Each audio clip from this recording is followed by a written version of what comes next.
Saint-Georges est le fruit de l'amour entre un grand planteur blanc et une très belle esclave qui avait été raflée au Sénégal, puis transportée en Guadeloupe. Il est né en 1739 à Basse-Terre. Son père va bientôt l'amener en France et lui donner une éducation qui était l'éducation qu'on donnait aux jeunes nobles.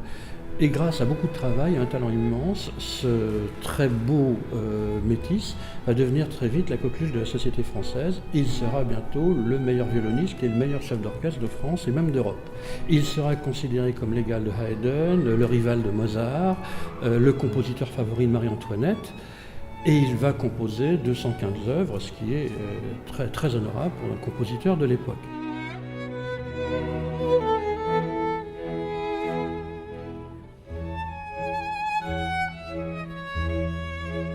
C'est un homme qui va se battre, notamment sous la Révolution, contre l'esclavage, pour la République qui a aboli cet esclavage. Il va même écrire un certain nombre de textes sur ce que doit être une République. Et puis, il va être aussi, les armes à la main, le premier colonel noir de l'armée française.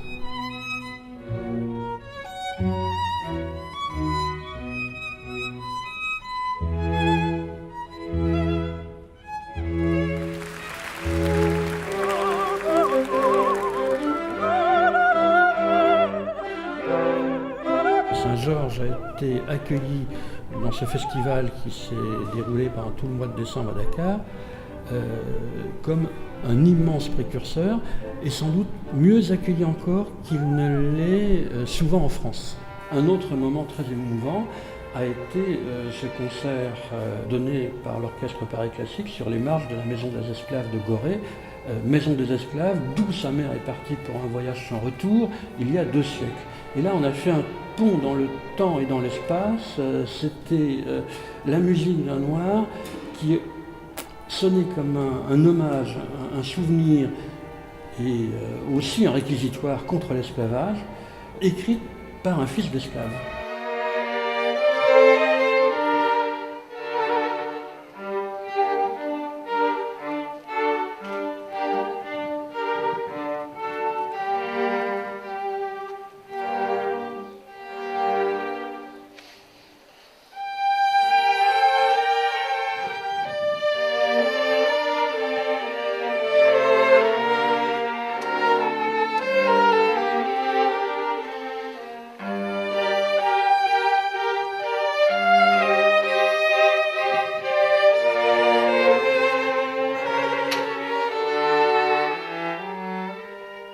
On peut dire que Saint-Georges a été l'un de ceux qui ont totalement révolutionné la musique à partir de la deuxième moitié du XVIIIe siècle. C'est une musique qui parle aux individus, qui exprime des sentiments très forts.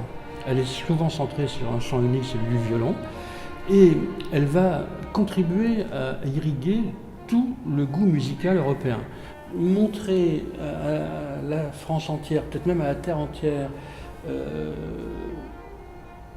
que l'on peut surmonter, qu'un homme a pu surmonter le pire des handicaps de l'époque, qui était celui des préjugés racistes. Et faire en sorte de se réaliser personnellement pour l'engagement pour une société meilleure, pour nous c'est un magnifique exemple. Réhabiliter Saint-Georges, c'est aussi montrer cet exemple-là